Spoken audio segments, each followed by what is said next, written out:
Chapter 20. Meanwhile, Angel Clare returned to his hotel and sat for a while over breakfast staring into space. A note arrived from his mother, saying that his brother Cuthbert was going to marry Mercy Chant. Clare threw away the paper. At last he got up, paid the bill, and went to the railway station. But he could not sit patiently and wait for the next train in an hour's time. He had nothing to wish for in life, and nobody to love. He was in no hurry, but just wanted to get out of that town as soon as possible. So he started walking along the road out of town. The road was open and dropped down to cross a valley. When he was climbing the far side of the valley, he stopped for breath, and something made him turn round. There was a small black figure in the distance, a human figure, running. Clare waited. It looked like a woman, but he never imagined that it could be his wife, until she came close, and he saw it was Tess. "I saw you turn onto the road from the station, and I've been following you all this way." She was pale, breathless, and trembling. He did not question her, but took her arm and helped her along. They took a footpath under some trees to avoid being seen. "Angel," she said, "do you know why I've been running after you? To tell you that I've killed him." There was a pitiful smile on her white face as she spoke. "What?" he cried, thinking her mind was disturbed. "I don't know how I did it," she said. "I had to do it, for you and me, Angel. I was afraid long ago, when I hit him in the mouth with that heavy glove, that I might kill him one day. He has come between us and ruined our lives. I never loved him at all, Angel. You believe me, don't you? Oh, why did you go away when I loved you so much? But I don't blame you, Angel. Only, will you forgive me now?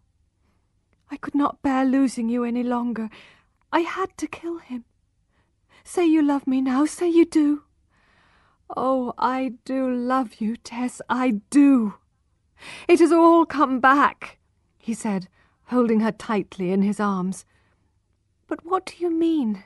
You've killed him." "He is dead. He heard me crying about you, and he called you rude names. I couldn't bear it, so I killed him."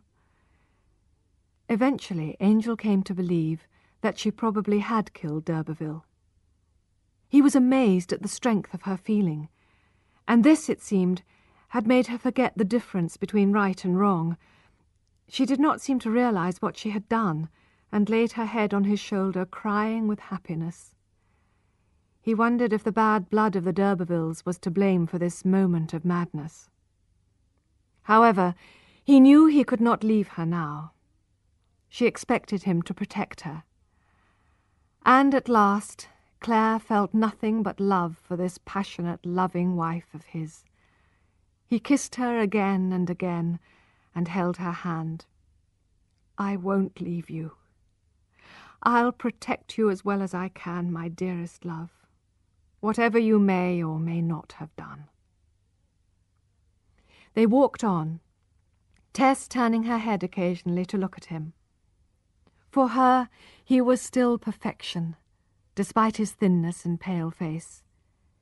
He was the one man who had loved her purely, and who believed in her as pure. Their arms around each other's waists, they walked through the woods on lonely footpaths, taking care not to meet anybody. They did not talk much, being content to be together at last. "Where shall we go?" asked Tess. "I don't know. Perhaps we could find a cottage to stay in tonight. Can you walk a long way, Tessie?" "Oh, yes. I could walk forever with your arm around me." At midday, Angel went to a public house and brought food and wine back to where Tess was waiting in the woods for him. Her clothes were so fashionable that the country people would have noticed her. I think we should keep walking inland, away from the coasts, said Claire as they finished eating. We can hide there for a while. Later on, when they stop looking for us, we can go to a port and get right out of the country.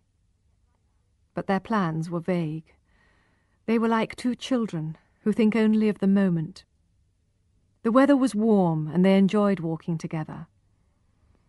However, in the afternoon they did not find any suitable cottages to stay in, and it was too cold to sleep outside. They had walked about 15 miles when they passed a large empty house in the middle of the woods. "All those rooms empty," said Tess, "and we have no shelter." "We can stay the night there," said Claire. "Look, there's a window open. The caretaker probably airs the rooms in the daytime. We can climb in. Nobody will know." And so they did. They chose a bedroom with heavy old-fashioned furniture and a huge old bed. They kept quiet while the caretaker came to shut the windows in the evening. Then the house was theirs.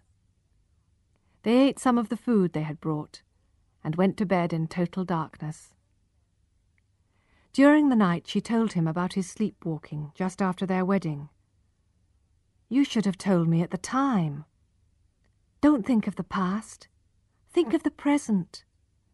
Tomorrow may mean the end of our happiness." But when tomorrow came, it was wet and foggy. It seemed that the caretaker only came on fine days, so they were alone in the house.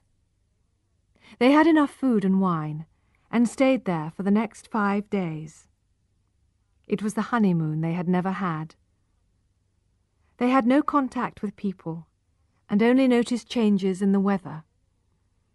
Neither mentioned the depressing period from their wedding day to the present. They lived for the moment, and were completely happy. When Angel suggested leaving their shelter and travelling to a port like Southampton or London, Tess was unwilling. Why put an end to sweetness and happiness? Outside, everything is confused and sad. Here, we are quite content. Angel agreed. Inside was forgiveness and love. Outside was eventual punishment.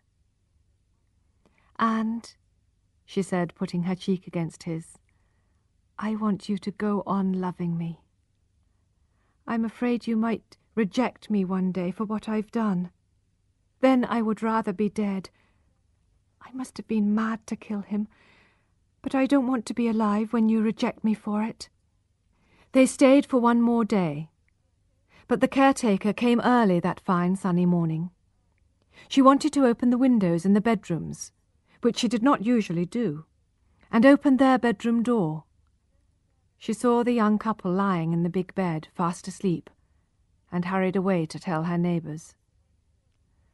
Tess and Angel woke soon after and decided to leave immediately. They dared not stay any longer.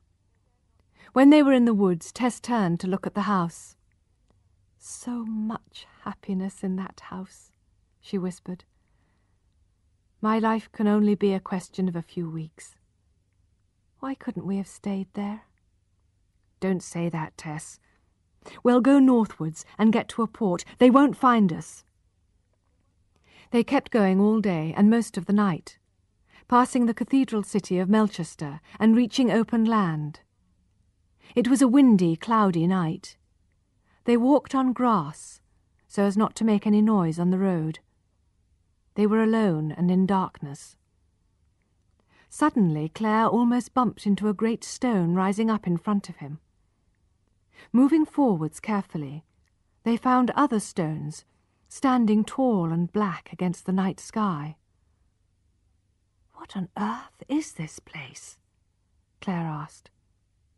"Listen!" cried Tess.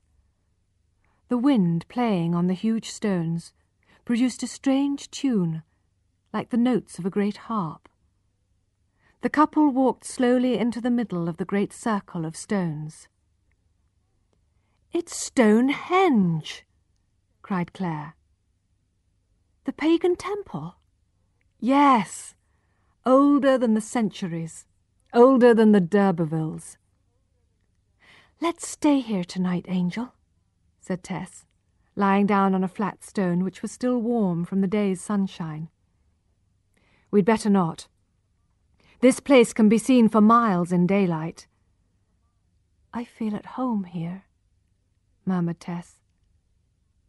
"You used to say at Talbothays that I was a pagan. Do you remember?" He bent over her and kissed her. "Sleepy, are you, dearest?" "I love it here," she said. "I have been so happy with you.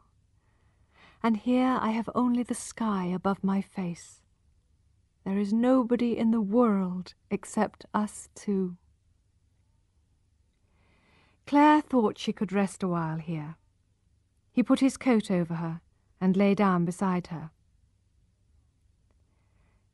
"Angel," she asked presently, as they listened to the wind among the stones, "if anything happens to me, will you take care of Liza Lou?" "I will." "She is so good and pure. Oh, Angel, I wish you would marry her if you lose me, as you will do soon." "If I lose you, I lose everything." "She has all the best of me, without my bad side. And if she were yours, it would almost seem as if we were not separated by death. Well, I won't mention it again." There was silence for a while. Angel could see the first light in the east. They had not much time. "Did they sacrifice to God here?" she asked. "No, to the sun." "That reminds me, dear. Tell me, do you think we shall meet again after we are dead?